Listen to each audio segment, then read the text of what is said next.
अस्सलाम वालेकुम। कैसे हैं आप सब? मुझे उम्मीद है मेरी बहन भाई सब खैर खैरियत से होंगे। और आज मैं आपके लिए पंजीरी बना रही हूँ। मैंने घर में बनाई थी, सोचा आप लोगों को भी इसकी रेसिपी दे दूँ। और बहुत अच्छी बनी है, मुझे उम्मीद है आप लोग इसे पसंद करेंगे। इसकी रेसिपी जो है वो देखें आप।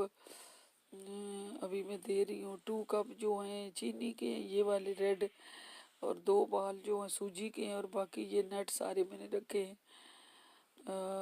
कोकोनट वगैरह मैंने खुद क्रैश किया है।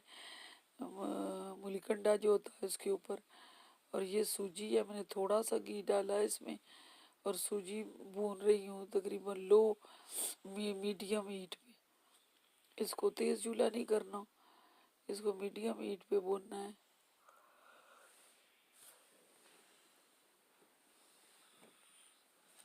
इसको इसी तरह मीडियम हीट पे लगातार चलाते रहें कि कहीं से वो ज़्यादा जल ना जाए और कहीं से कच्ची रह जाए।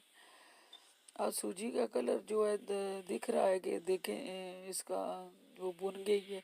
और साथ स्मेल भी आ रही है और कलर भी चेंज हो गया है। सूजी का मीडियम हीट पे आपने लगातार सूजी को भूनना है। 2 बाल जो है ना, ये चीनी वाले 2 बाल इसके सूजी के लिए हैं, इनको भुनना है। ये जो है ड्राई फ्रूट सारा मिक्स करके मैंने रखा है। और ये चीनी के 2 बाल हैं और ये घी है। इसके अलावा जो मुझे और ऑयल ज़रूरत होगा वो मैं डालूँगी थोड़ा बीच में। सारा घी इसमें जब मेल्ट हो जाए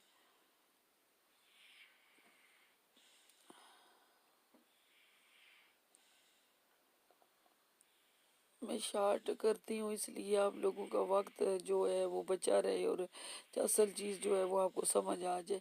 इसके बाद मैंने शुगर, ये है ब्राउन शुगर थी मेरे पास। शक्कर डालें तो और बेहतरीन इसका टेस्ट भी आएगा, रिजल्ट अच्छा आएगा। और सेहत के लिए मेरे ख्याल में वो कहते हैं अच्छी है। अब ये ब्राउन है जो शुगर थी मेरे पास, खैर मैंने यही डाली है। और 2 कप है, इसे थोड़ी देर फ्राई करेंगे घी के अंदर। और पानी डालना है इसमें ताकि ये अच्छी तरह मेल्ट हो जाए। और दूध जो है, या दूध भी डाल सकते हैं आप, क्योंकि चीनी जो है वो पता है जब तक कोई चीज़ डालेंगे नहीं तो उसने मेल्ट नहीं होना। और अभी चास की तरह बन जाएगी। इसको लाते रहें ताकि अच्छी तरह जो शुगर है मेल्ट हो जाए।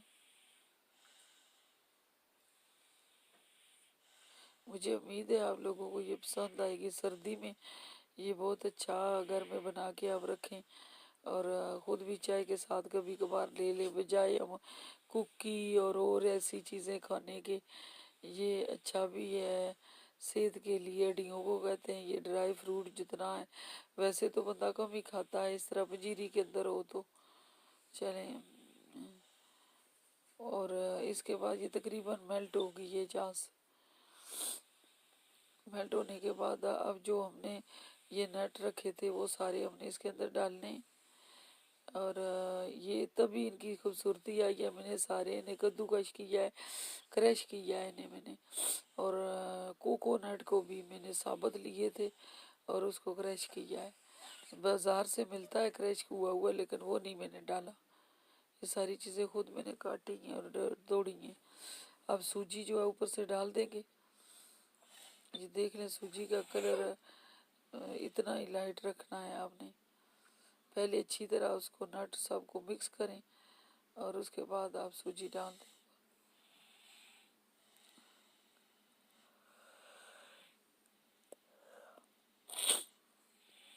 अब सूजी को हिला दें अच्छी तरह ताकि सारे जो नट हैं इसके अंदर मिक्स हो जाएं।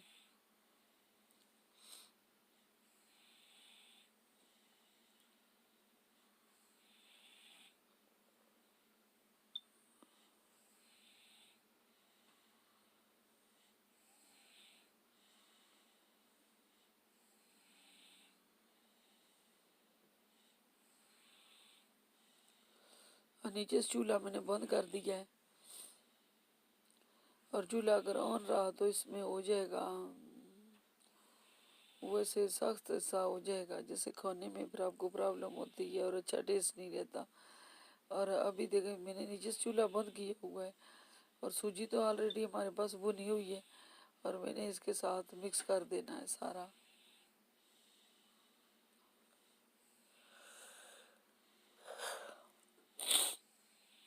अल्लाह करे आपको पसंद आए। ये बहुत ही अच्छी चीज़ है। मैं तो कहती हूँ कि घर में बना के रख दें आप, और अक्सर मेरी बहनों ने बना के रखा होगा। सर्दी में कभी आप चाय के साथ ले लें या कोई मेहमान आए तब भी आप दे सकते हैं। बहुत अच्छी चीज़ है, काफ़ी टाइम के लिए आप इसको सेव कर सकते हैं, ये ख़राब भी नहीं होगी। क्योंकि वैसे तो नट वगैरह हम कम ही खाते हैं, इसी बहाने चाय के साथ थोड़ा ले लें। ये मैंने डिश आउट किया है और मुझे उम्मीद है आप लोग इसे लाइक करेंगे और शेयर करेंगे और सब्सक्राइब करेंगे। इसी के साथ मैं आपसे इजाज़त चाहूँगी। बहुत सी दुआओं के साथ मुझे भी दुआओं में शामिल रखिएगा। अल्लाह हाफिज़।